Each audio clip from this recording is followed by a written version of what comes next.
ఒకటి కాదు, 2 కాదు, ఇన్ని ఆనియన్స్‌కి ఒక్కసారిగా మొలకలొస్తే మీరేం చేస్తారు?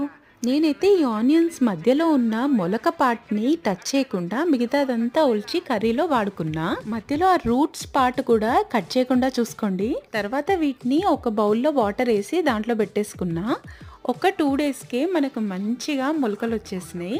సో, ఇవి నాటడానికి రెడీగా ఉన్నాయి. తీసుకెళ్ళి నా గార్డెన్‌లో మంచిగా నాటేసిన. కొన్ని డేస్‌కి మంచిగా పెరిగినాయి. ఈ గ్రీన్ ఆనియన్స్ మంచిగా వాడుకోవచ్చు మనం కర్రీలోకి. మీరు కట్ చేస్తా ఉంటే మళ్ళీ పెరుగుతా ఉంటది ఈ ఉల్లాకు. అండ్ ఇంకా కొన్ని డేస్‌కి మొత్తం తీసి చూస్తే మంచిగా ఆనియన్స్ కూడా ఫామ్ అయినాయి. చూడండి ఎంత బాగుందో. సో జస్ట్ మీరు ఆ మొలకల్ని నాటినందుకు మీకు చాలా సార్లు గ్రీన్ ఆనియన్స్‌ని ఇస్తది. ఎట్ ద సేమ్ టైం ఈ ఆనియన్స్ కూడా ఇస్తది. ఐడియా నచ్చితే మీరు కూడా ట్రై చేయండి. వీడియో నచ్చితే లైక్ చేసి ఛానల్ సబ్స్క్రైబ్ చేసుకోండి. Thank you.